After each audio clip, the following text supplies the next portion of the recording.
Howdy. My hair looks like normal now though. Normal compared to my standards. You look sparkles on your top lip and it looks like you have a mustache. So welcome back to another episode of Serial Killer Monthly. Woohoo! Hey man. Imagination. I slept 11 hours last night. I went to bed at 10 p.m. and I woke up at 9 a.m. The heat has done it for me. It has been literally in the hundreds here every single day for like the last, 5 or 6 days. It's been ridiculous. I went to bed at 2 when I got up to 8. There was also a really bad storm that like knocked out half the pounds tower. Half the pounds. Wait a minute. Something don't sound right here. Half of the town's power. So I texted Carly this morning. I was like, dude, do you have power? And she was like, yeah. And I was like, same. Because she was like, why? Do you not have power? But like every business in town and like half of the houses are just without power and no one knows why. Yeah, my power didn't even flicker, so I was like... Apparently it stormed last night, but I was dead to the world. Oh yeah. I was outside and there was one really good thunder and I was like, oh. I slept through all of it.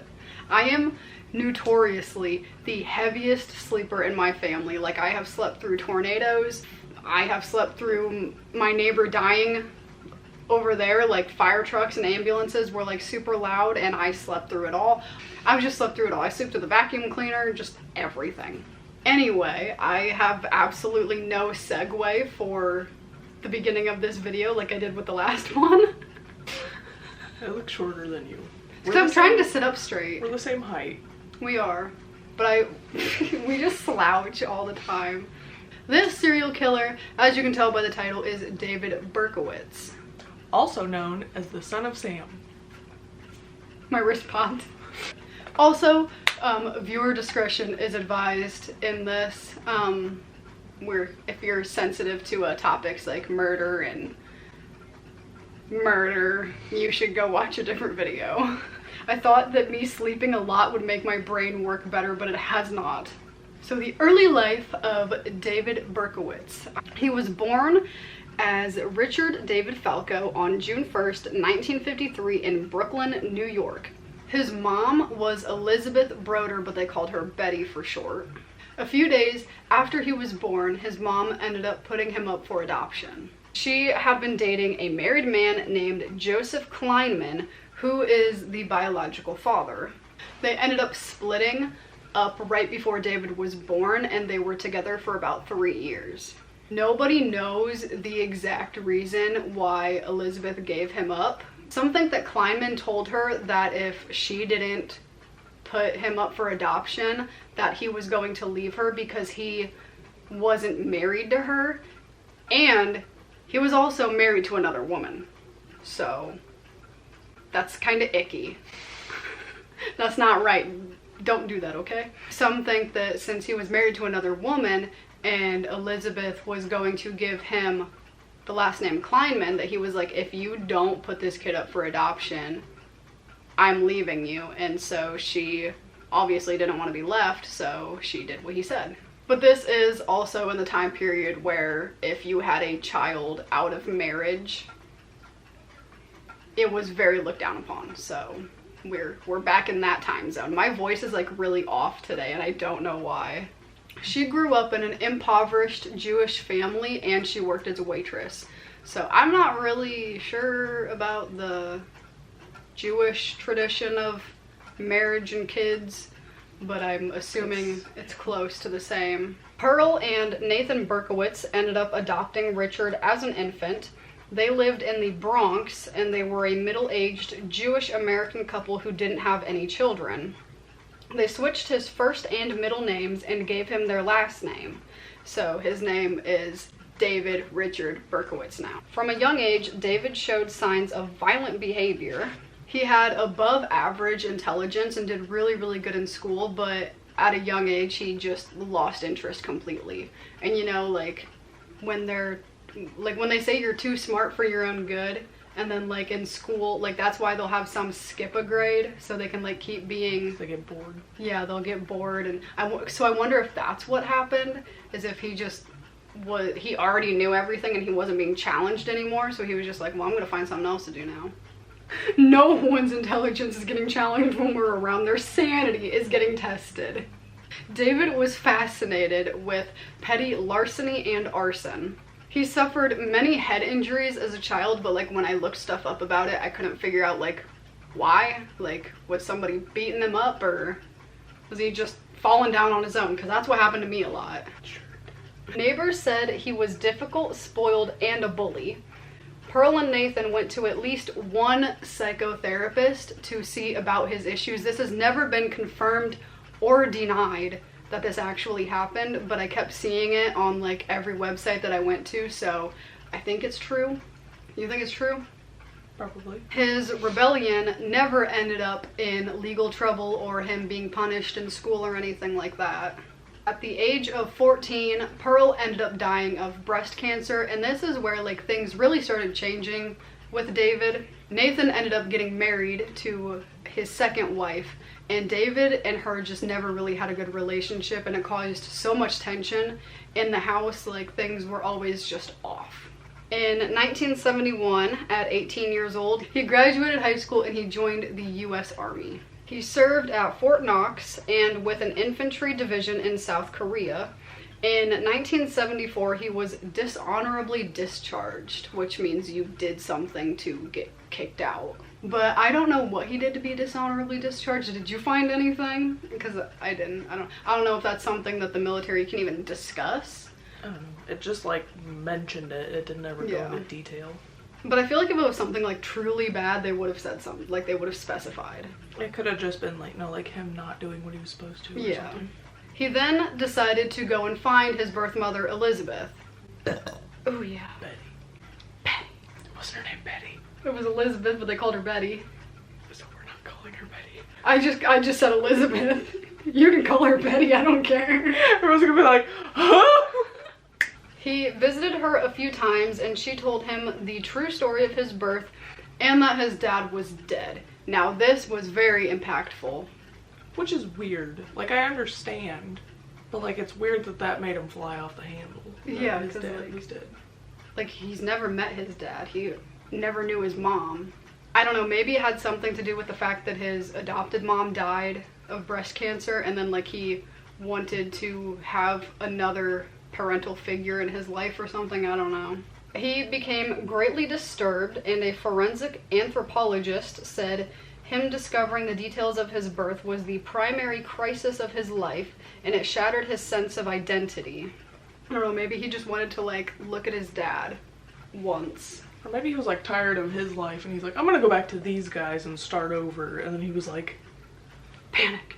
He stopped communicating with his birth mom and started working different jobs. Now these jobs were like blue collar jobs. He would be like a carpenter, a salesman. His last job was working as a letter sorter for the US Postal Service. So he was just out doing all these random kinds of jobs. With him doing that is when he started committing these crimes. In the mid-1970s, he started committing more violent crimes instead of just petty larceny and arson. He bungled. I don't know what that word means. Bungled. It's a fun word. Bungled. He bungled his first murder with a knife, and then after that he switched to the infamous gun that you'll hear about a lot. Crimes ranged from the Bronx, Brooklyn, and Queens. The victims that he sought out were young females with long dark hair. The December 1975 stabbing. He claims he committed his first attack on Christmas Eve of 1975. He was 22 years old. He used a hunting knife to stab 2 women. One was never identified. The other was 15-year-old Michelle Foreman, a sophomore in high school. She was stabbed 6 times on a bridge near Dresser Loop. Ended up in the hospital for a week, and David was never suspected. He moved to an apartment in Yonkers. Do you want to see more of this? Straw.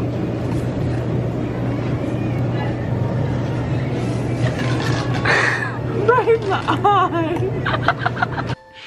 Or this. but on my Sims. No. But not this. You're not gonna get naked. It is not an OnlyFans. I would love to see you over at Patreon. We have a Patreon account that the link is in the description. You can go to it and subscribe and see all of this bonus content, Q&As, lives, bonus pictures, bonus footage, blooper reels, death. My back.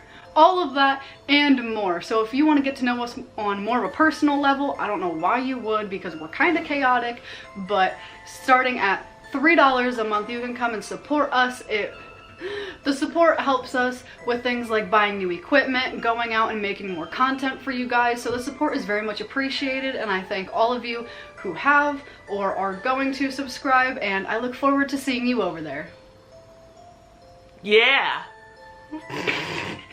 Brought to you by viewers like you. Thank you. The July 1976 shooting.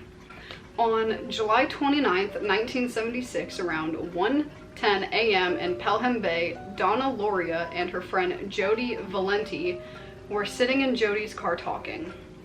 Donna was an 18-year-old emergency medical technician and Jody was a 19-year-old nurse.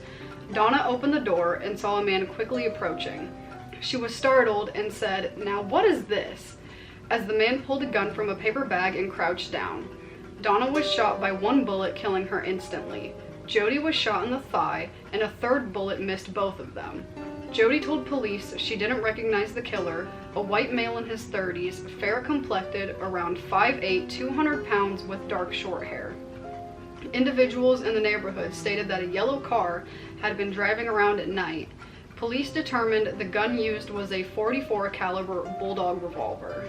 It's so weird to me though that like they had so much information on him at like the second killing, and then they were just like, "Whoa, I don't know." Yeah, because like yellow is not a very popular car color. And then like later on they're like, "Oh, we're gonna look for all these specific cars." Why didn't you do that the first time? Yeah. The October 1976 shooting. On October 23, 1976, in a secluded residential area of Flushing, Queens, next to Bone Park, Carl De Niro and Rosemary Keenan were sitting in Rosemary's car. Carl was a 20-year-old Citibank security guard, and Rosemary was an 18-year-old Queens College student. The car window was suddenly shattered, and Rosemary immediately started the car and drove off. They didn't realize that they had been shot at until they got help. Carl was bleeding from a bullet wound to the head and ended up needing a metal plate to replace a portion of his skull. Rosemary had minor injuries from the broken glass, and neither one of them saw the shooter. Both survived. Rosemary's dad was a 20-year veteran police detective of the New York City Police Department, which led to an intense investigation. The bullets found were of a .44 caliber and extremely deformed, so they couldn't be linked to a specific weapon. Police originally didn't associate the two shootings together because they happened in different boroughs and were investigated by different departments. I almost said apartments. So the fact that like Rosemary's dad was like in the police force, and then this intense investigation still didn't lead to anything, like, I don't know, it's just weird. And like I get it was the 1950s, but like, or the 1970s at this point, but it's still like, this is the car he drives. He Yeah. looks like this, and they're like, oh. I mean, New York's a very large place, well, yeah. but still. The November 1976 shooting. On November 27th, 1976, Donna DeMasi and Joanne Lamino were walking home from a movie shortly after midnight. Donna was 16, Joanne was 18. They were both high school students. They got to Joanne's in Floral Park and were sitting on the porch talking when a man dressed in military fatigues came up to them and started asking for directions. In a high-pitched voice, he said, "Can you tell me how to get?" Then pulled out a gun and shot each of them once. As they fell, he fired several more times, hitting the apartment building, and then ran away. A neighbor heard the gunshots, came running outside, and saw a man running away gripping a pistol. Donna was shot in the neck, but it wasn't life-threatening. Joanne was shot in the back and ended up a paraplegic. The January 1977 shooting. On January 30th, 1977, around 12:40 a.m., Christine Frund and her fiancé John Deal were sitting in John's car near Forest Hills LIRR station in Queens. Christine was a 26-year-old secretary and John was a 30-year-old bartender. They had just seen the movie Rocky and were getting ready to drive to the dance hall. 3 gunshots penetrated the car.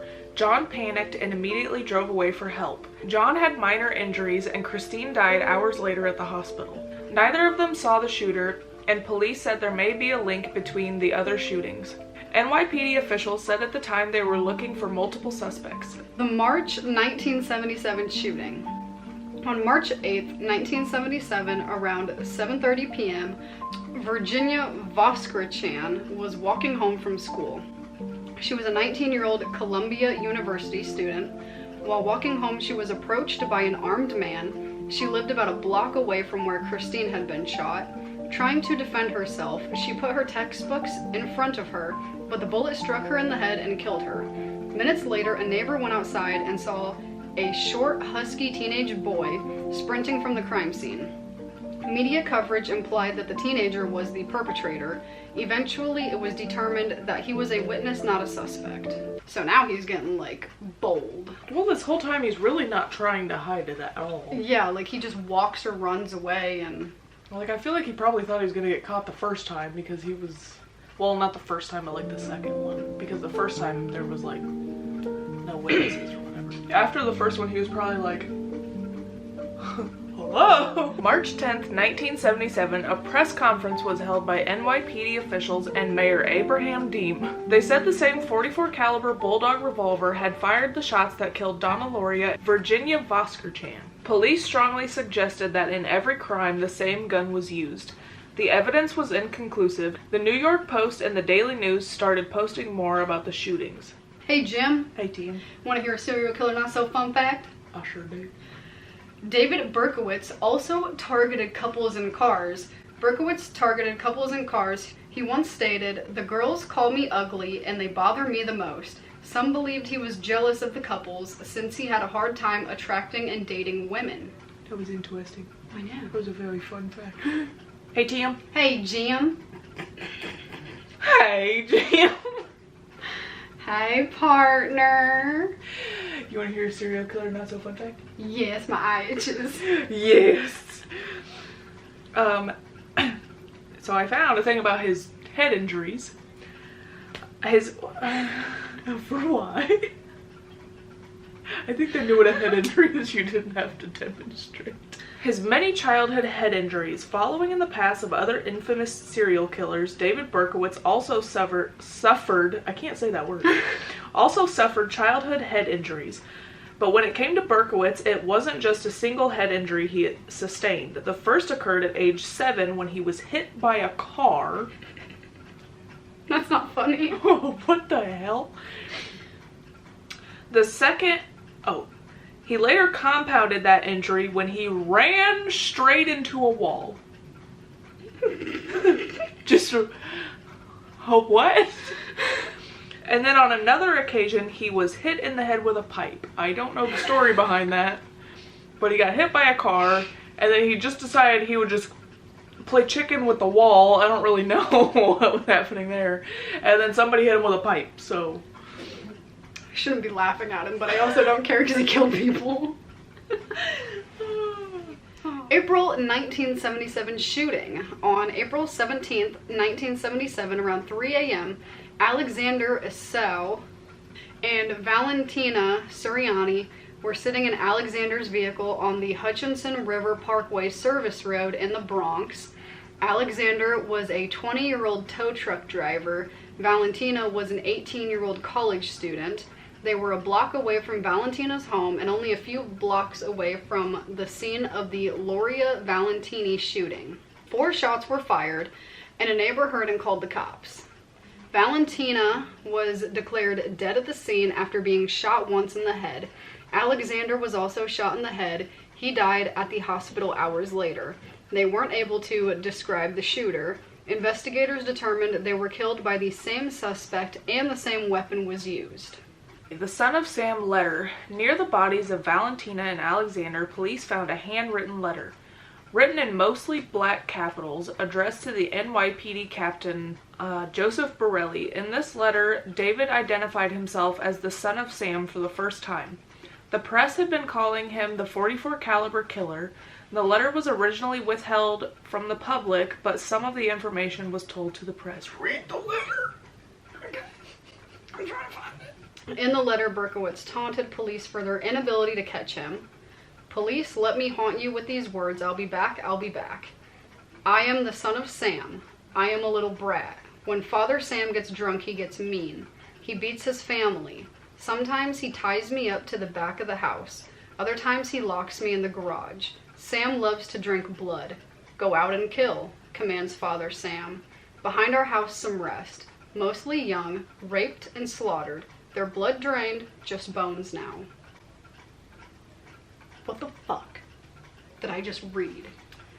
Psychologists noticed many serial killers gain gratification by having the feeling of control over the media, law enforcement, and the general population. On May 26, 1977, a psychological profile was released, saying he was neurotic and probably had paranoid schizophrenia and believed himself to be a victim of demonic possession. The police tracked down every legal owner of a .44 caliber Bulldog revolver in New York City, questioned them, and had the guns forensically tested. They were unable to determine if any of the guns were the murder weapon. Why did they do that the first couple times? I don't know. Why did it take like 7 times for it to happen? Demons. Everything links to demons.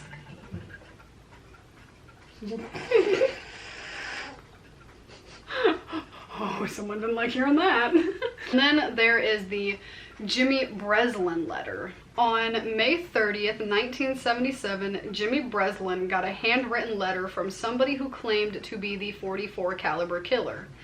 Jimmy was a daily news columnist. The letter was postmarked in Englewood, New Jersey. On the reverse of the envelope, there was the words blood and family, darkness and death, absolute depravity, 44. The letter began, hello from the gutters of New York City. I don't care for publicity. However, you must not forget Donna Loria, and you cannot let the people forget her either. She was a very, very sweet girl, but Sam's a thirsty lad, and he won't let me stop killing until he gets his fill of blood. What? I have no explanation. Under the Son of Sam was a sketch that had several symbols with a question, what will you have for July 29th? July 29th was the anniversary of the Loria Valenti shooting. The letter was written in a more sophisticated manner than the first one. It led investigators to believe that the letter could have been written by a copycat. The letter was published a week later, it's about to cut me off, and this sent the people into a panic. And it sent people into a panic so much the women started changing their hairstyle. They would dye it and they would cut it, so they would be less likely to be shot by this homeboy. The June 1977 shooting. On June 26, 1977, around 3 a.m., Salvatore Lupo and Judy Placido were sitting in Salvatore's car in Bayside, Queens. Salvatore was a 20-year-old mechanic helper, and Judy was a 17-year-old recent high school graduate. 3 gunshots entered the vehicle. Salvatore was shot in the right forearm. Judy was shot in the right temple, shoulder, and back of the neck. They both survived, but neither one of them saw the shooter. A witness reported seeing a tall, stocky man with dark hair fleeing the scene. Now we're at the July 1977 shooting. On July 31st of 1977, Stacy Moskowitz and Robert Violante were sitting in Robert's car that was parked under a streetlight near a city park in Bath Beach, Brooklyn. Stacy was a 20-year-old secretary and Robert was a 20-year-old clothing salesman. They were on their first date and kissing. Aww. When a man came within 3 feet of the passenger side of the car and fired 4 rounds. Both were shot in the head and he ran into the park. Robert lost his left eye. Stacy died 18 hours after being shot. She was his only blonde victim. Hello, twisted humans. Do you find yourself wanting to know more about the latest murder, conspiracy, cult, or haunting? Then this is the podcast for you. In 1952, there was a record high of UFOs reported.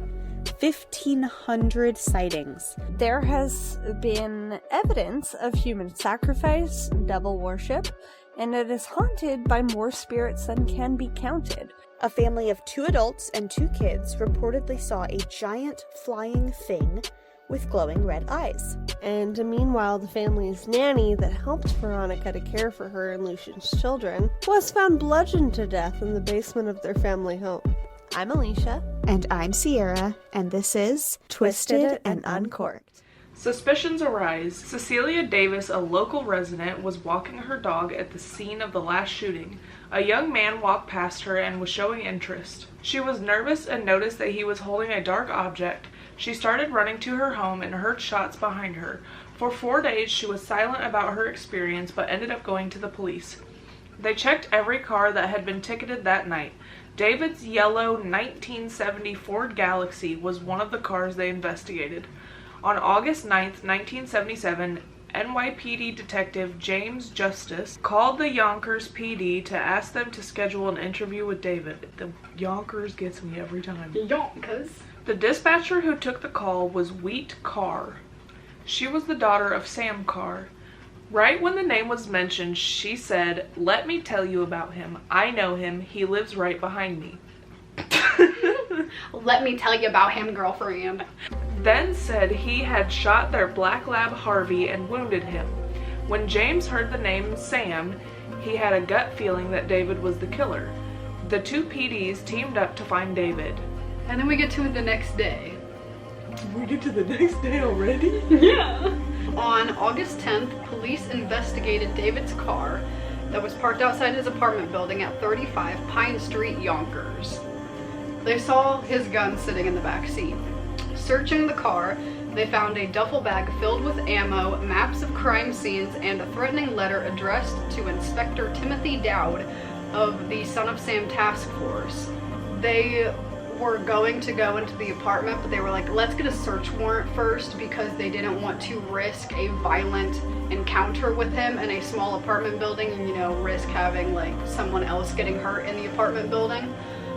And for the fact that it would look better for them in court, just not ambushing this guy that they don't know for sure yet if he was the one that did it.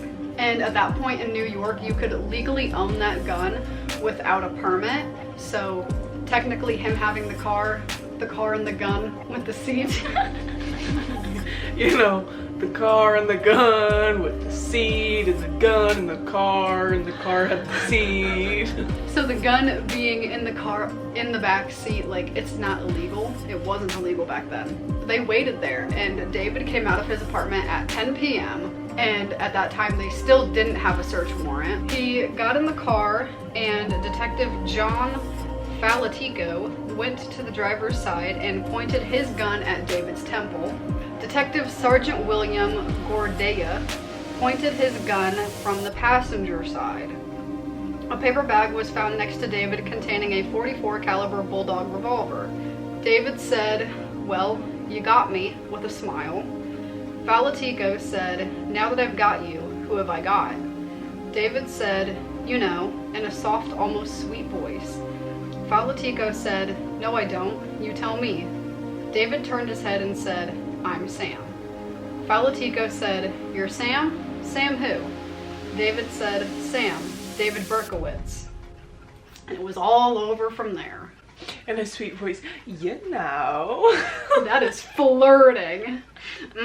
You know, baby girl, you know who this is. Who are you? You know. Police were then able to search the apartment, and when they walked in, they found satanic graffiti on the walls. You're not getting your security deposit back after that. I don't think he was going to anyway. They also found diaries that he had kept since he was 21 that kept track of the list of arsons that he committed around New York City. It's a really bright idea. Some say the amount of arsons that he committed was over 1,400. That's a lot. That feels like you would have got caught, you know? I know. This man was just out here doing whatever he wanted. That's like the people in my Sims. Just out mass genocide in the place. Stop it. He was briefly held in a Yonkers police station and then transported to the 60th precinct in Coney Island. Mayor Beam said, "The people of the city of New York can rest easy because of the fact that the police have captured a man whom they believe to be the son of Sam." That was literally too many words for that man. He literally could have just said, "Hey, they caught him. You're good now." But he added so many extra words. You're doing the chills thing again? Oh. The confession. On August 11th, 1977, in the early morning, David was interrogated for about 30 minutes. He quickly confessed to the shootings and wanted to plead guilty. The investigation was led by John Keenan. David claimed his neighbor's dog demanded the blood of pretty young girls, so that's why he had to kill. He said that Harvey was possessed by an ancient demon which gave David commands to kill. After a few weeks, David was allowed to talk to the press. A letter to the New York Post dated September 19th, 1977. He hinted to his demonic possession but ended with a warning that made some think he was admitting to criminal accomplices. I almost said accomplices. I mean, I feel like there's no way you could commit that many arsons and murder that many people without... I mean, maybe he did, but nobody else ever saw anybody, you know? True. Maybe there was like a getaway car or something. I don't know. Maybe. He said, "There are other sons out there. God help the world." In February 1978, at a press conference, David declared that his previous claims of demonic possession were a hoax. He's over there being like, "Ew, I was just kidding. Oopsie daisies.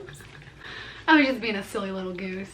He later said in meetings with a court-appointed psychiatrist that he had long contemplated murder to get revenge on the world that he felt had rejected him. And finally, we were at his sentencing. We weren't at his sentencing. We were not alive. After 3 separate mental health examinations, it was determined that David was competent to stand trial. Defense lawyers advised David to enter a plea of not guilty by reason of insanity. He refused. On May 8th, 1978, he pleaded to all the shootings. And the thing, he was very, very calm during this time. Like, eerily calm. 2 weeks later, at his sentencing, he caused a massive scene and tried to jump out a window in the courtroom. Sounds like a great idea. Yeah. While being restrained, he was chanting, "Stacy was a whore. I'd kill her again. I'd kill them all again." After that, the court was like, okay, we're not doing this now. And they ordered another psychiatric. You got louder, progressive. They ordered another psychiatric examination to be done before they could go on with the end of this. During the evaluation, David drew a skeleton of a jailed man surrounded by numerous walls. On the bottom of the drawing, he wrote, "I am not well. I am not well at all." There's something wrong in this man's head. They ended up finding him competent to stand trial again after all of that. On June 12, 1978, David was sentenced to 25 years to life in prison for each murder. The sentences were to be served consecutively. He went to the Attica Correctional Facility, a supermax prison in upstate New York. His guilty plea made him eligible for parole in 25 years. Prison life. He was initially confined to a psychiatric ward in Kings County Hospital. The staff said he seemed remarkably troubled by his new environment. He was then taken to Sing Sing Prison and then to the upstate Clinton Correctional Facility for psychiatric and physical examinations. 2 more months were spent at the Central New York Psychiatric Center in Marcy before his admission to Attica Prison. He served almost a decade there and then moved to Sullivan Correctional Facility in Fallsburg. But they moved this man a lot. Good gracious. Years later, he was transferred to Shawangunk Correctional Facility in Ulster County. He said his life in Attica was a nightmare. In 1979, his left side of his neck was slashed from front to back, ending up with a wound that needed more than 50 stitches to close. He refused to say who did it, saying he was grateful for the attack, the punishment I deserve. And there you have it, folks. She's still alive. I think Ew. Like and comment and subscribe if you liked this. There we have we have a whole playlist on my channel of serial killer monthlies that you can watch. We've done Ed Gein, Ted Bundy, Eileen Wuornos, the Zodiac Killer. If you liked this, and we will see you next month for another serial killer monthly. Bye. I thought you were waiting for me to say something. I was like, do I have a closing line? Do I have a clothesline? I'm going to go draw me clothes outside on the barbecue. I'm done. Is Okay. that supposed to be Australian? I don't know. Okay, bye.